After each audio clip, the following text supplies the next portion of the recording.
राष्ट्रपति के चुनाव की प्रक्रिया जो है वो शुरू हो गई है और ऐसे में आज एक दिन पहले मॉक ड्रिल यहाँ पर की गई है। तमाम भाजपा के जो नेता हैं, जो विधायक दल के जो लोग हैं, तमाम विधायकों ने जो है यहाँ मॉक ड्रिल की है और ये सुनिश्चित करने की कोशिश की जा रही है कि आखिरकार 100% मतदान जो है वो यहाँ पर हो, कोई कोताही ना रह जाए, कोई गलती वोट के दौरान ना हो। ज्यादा बात करेंगे, मेरे साथ संसदीय कार्य मंत्री सुरेश भारद्वाज मौजूद है। भारद्वाज जी, किस तरह से ये कार्यप्रणाली रही है? आज मॉक ड्रिल हुई है, क्या क्या हुआ? भारत दुनिया का सबसे बड़ा लोकतंत्र है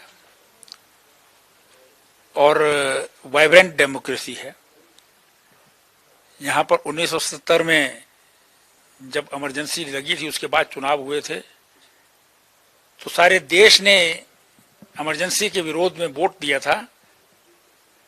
हालांकि कहा जाता है कि यहाँ पर जो है वो साक्षरता ज़्यादा नहीं है, पढ़ाई लिखाई ज़्यादा नहीं थी जब 1970 में हुआ था। तो हिंदुस्तान जो है वो मेंटली डेमोक्रेटिक है, लेकिन उसके बावजूद भी जो है बहुत सारे ऐसे समय आते हैं जिसमें वोट जो है वो हमारा सही रूप में नहीं जाता है, वो किसी ना किसी टेक्निकल कारण से जो है खराब हो जाता है। इसलिए अवैध मत भी जो है वो पाए जाते हैं। और विशेष रूप से राष्ट्रपति के चुनाव में सांसद या विधायक जो है वोटर होता है, उनके वोट भी जो है वो कई बार जो है वो अवैध हो जाते हैं। तो माननीय प्रधानमंत्री जी का इस बार जो है वो सबको ये संदेश है कि भारत का चुना हुआ प्रतिनिधि, जो देश का जो है रिप्रेजेंटेटिव है, वो राष्ट्रपति के चुनाव में कोई भी गलती ना करे। इसलिए वोट भी 100% पड़े और सही वोट पड़े। 100% जो है वो करेक्ट वोटिंग होनी चाहिए, ये उनका संदेश है। और इसको ध्यान में रखते हुए भारतीय जनता पार्टी और एनडीए के नेतृत्व ने तय किया कि प्रत्येक प्रदेश में जो है वो हमारी राष्ट्रपति की उम्मीदवार जाएंगी, जो सब जगह जा रही हैं। हिमाचल का सौभाग्य है कि सबसे पहला प्रवास उनका हिमाचल में ही हुआ और आज प्रातः 10 बजे बाकायदा पोलिंग बूथ बना करके पूरी प्रक्रिया को अपना करके मॉक ड्रिल जो है की गई, जिसमें माननीय मुख्यमंत्री जी का भी जो है वो वोट पड़ा। हमारे जो मंत्रिमंडल के सदस्य हैं उन्होंने भी जो है वो इस प्रक्रिया में भाग लिया, वोट जो है डाले गए।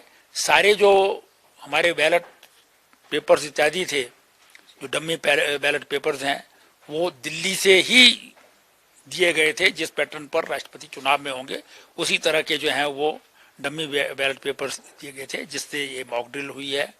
और वो सही वोट पड़ना चाहिए।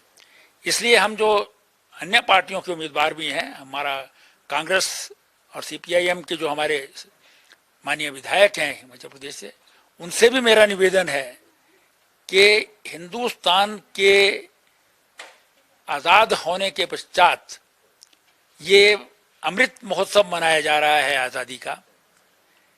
इस 75 वर्ष में आज तक कभी कोई ट्राइबल महिला देश की राष्ट्रपति नहीं बन पाई है, प्रथम स्थान पर नहीं आ पाई।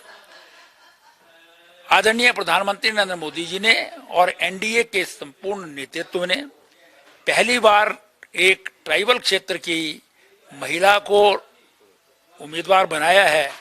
तो इसलिए सभी लोग जो है वो उनके पक्ष में मतदान करें, ऐसा देश के बहुत सारे जो है राजनीतिक दल हैं उन्होंने भी तय किया है। और अधिकांश जो हमारे ट्राइबल क्षेत्रों के जो दल हैं वो सब के सब जो है वो उन्होंने अनाउंस किया है कि वो श्रीमती द्रौपदी मुर्मू को जो है वो अपना मत देंगे।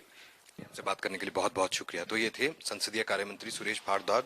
विस्तार से बात जो है इन्होंने की है और साफ तौर पर जो एनडीए के राष्ट्रपति के उम्मीदवार हैं उनके पक्ष में वोटिंग हो, इसको सुनिश्चित करने की बात जो है वो यहाँ पर की जा रही है। इसी बाबत एक मॉक ड्रिल जो है वो आज उसका आयोजन किया गया ताकि कल यानी कि 18 जुलाई को जो राष्ट्रपति चुनाव की जो प्रक्रिया होगी उसमें मतदान 100% हो सके। कैमरा पर्सन रोशन के साथ विकास शर्मा, जनता टीवी, शिमला।